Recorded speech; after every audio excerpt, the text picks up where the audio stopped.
ভাই খুব ডিপ্রেশনের মধ্যে আছি। ডিজাইন করতে বসছি, ডিজাইন আইডিয়া মাথায় আসতেছে না। কি যে করব সেই টেনশনে বাঁচতেছি না। অন্যজনের ডিজাইন দেখতেছি যে ভাই খুব কোয়ালিটিফুল ডিজাইন হচ্ছে, আমার ডিজাইন যেন কেন যেন হচ্ছে না। আমি চেষ্টা করতেছি তারপরও হচ্ছে না। তো টেনশনে আছি ভাই, কি যে হবে। তো হ্যালো ভিউয়ার্স, কেমন আছেন সবাই? আসলে আপনারা, আমি যে কথাগুলো এতক্ষণ আগে বললাম, তো আপনারা যারা নতুন ডিজাইনার, তো তাদের ক্ষেত্রে কিন্তু এই প্রশ্নগুলো আসেই যায়। তো আপনারা অবশ্যই এই সমস্যাগুলো আপনারা ফেস করতেছেন যে ডিজাইনের আইডিয়া থেকে শুরু করে ডিজাইনের কালার গ্রেডিং, যত এভরিথিং, সব ডিজাইন আপনার মাথায় আসতেছে না। নতুন নতুন খেলা খেলতেছে না যে কীভাবে করব। অনেক ডিজাইন দেখতেছেন, চেষ্টা করতেছেন, সব কিছু এভরিথিং। তো এই বিষয় নিয়ে আজকে আমি একটু আলোচনা করব। তো শুরুতে ভাই একটা কথা বলি, আপনার আমার শুরু অবস্থায় কারো কিন্তু ডিজাইন ভাই প্রথম অবস্থায় আইডিয়া আসবে না। এটা আমি খাতা কলমে 100% দিয়ে লিখে দেবো। নতুন অবস্থায় কখনোই ডিজাইন আপনার ভালো হবে না, এবং নতুন ডিজাইন কখনোই আপনার মাথায় আসবে না। এখন আপনারা প্রশ্ন করতে পারেন, ভাই তাহলে আমি তো ডিজাইন কি ছেড়ে দেবো, আমার দ্বারা কি হবে? তো সেক্ষেত্রে আমার পরামর্শ থাকবে ভাই, যে আপনি যে ডিজাইনগুলো দেখতেছেন, যে ডিজাইনগুলো আপনার ভালো লাগতেছে, ওই ডিজাইনগুলো আপনি যতটা পারেন কপি করার চেষ্টা করেন। কপি করেন, যত পারেন কপি করেন। আপনি যদি দিনে যদি 7টা 8টা 10টা ডিজাইন কপি করেন, যত ডিজাইন কপি করবেন তত আপনার মাথার মধ্যে ওই শেপ নিয়ে নতুনত্ব কিছু আসার সম্ভাবনা 90% আছে।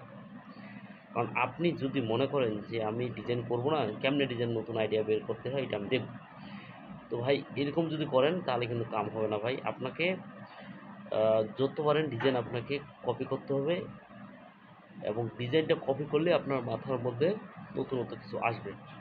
এখন আপনি যদি না আসে তাহলে কিন্তু হবে না।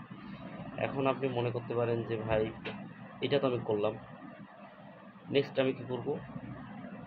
নেক্সট হচ্ছে আপনি ভালো ভালো ডিজাইনার যারা আছে, ইউটিউব হোক, আপনার ড্রিবল হোক, আপনার গুগলে হোক, এই ডিজাইনগুলো আপনি দেখেন, ওদের ডিজাইনগুলো একটু দেখেন, বেশি বেশি করে ডিজাইনগুলো দেখেন।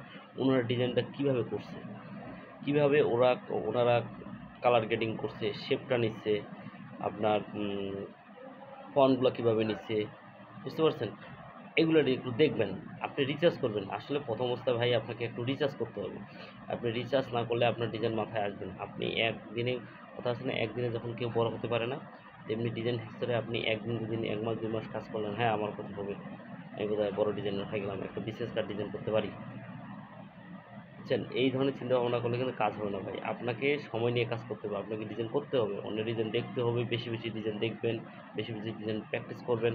তাইলেই আপনার মাথায় নতুনত্ব ডিজাইন আসবে। এটা আমি 100% লিখে দিয়ে বলতে পারি। বুঝতে পারছেন? আমি জানি না, অনেকে বড় ভাইরা বিভিন্ন ধরনের পরামর্শ দিবে। আমি জানি না আমার কথার মধ্যে ওনারা হয়তোবা যদি ভুল ধরতে পারে। কিন্তু আমার ক্ষেত্রে ভাই আমার হইছে। আমি এভাবে ডিজাইন করি। তো এখনও করতেছি। আসলে আমি ডিজাইন মানুষের দেখি আগে, উনি কীভাবে করছে, ওই ডিজাইন দেখেই কিন্তু ওখান থেকে নতুনত্ব কিছু আনার চেষ্টা করি। ঠিক আছে? তো এরকমভাবে কিন্তু আপনাদের ডিজাইন করতে হবে, আইডিয়া নতুন নতুন আসবে। ঠিক আছে? তো এই হচ্ছে বিষয়। তো আসলে আমি এই বিষয়গুলো আজকে আপনাদের সাথে একটু আলোচনা করলাম। জানি না আপনাদের কতটুকু বলতে পারছি। তো আমি চেষ্টা করতেছি যেন আপনারা নতুন নতুন কিছু শিখেন, নতুন নতুন কিছু বুঝেন। তো কথার মধ্যে কোনো ভুল ত্রুটি হয়ে থাকলে ভাই ক্ষমা দৃষ্টিতে দেখবেন। আমি চাই আমি যতটুকু জানি আমার মেধা থেকে আপনাদের আমি শেয়ার করার চেষ্টা করি। তো ভিডিওটি ভালো লেগে থাকলে অবশ্যই কমেন্ট বক্সে জানাই দিবেন। সবাই ভালো থাকবেন, সুস্থ থাকবেন। আর যদি ভাই আপনার একটু মতামত প্রকাশ করেন, সেটা ভালো হোক খারাপ হোক, ভালো হলেও ভাই কমেন্ট বক্সে জানিয়ে দিয়েন। যদি আপনার মন থেকে যদি মনে হয় যে ভালো লাগেনি, ওইটাও লিখে দিন। তাহলে আমি বুঝতে পারবো যে আমার ভিডিওটা মনে হচ্ছে ভালো হচ্ছে বা খারাপ হচ্ছে। ঠিক আছে? তো সবাই ভালো থাকবেন, সুস্থ থাকবেন। ধন্যবাদ সবাইকে।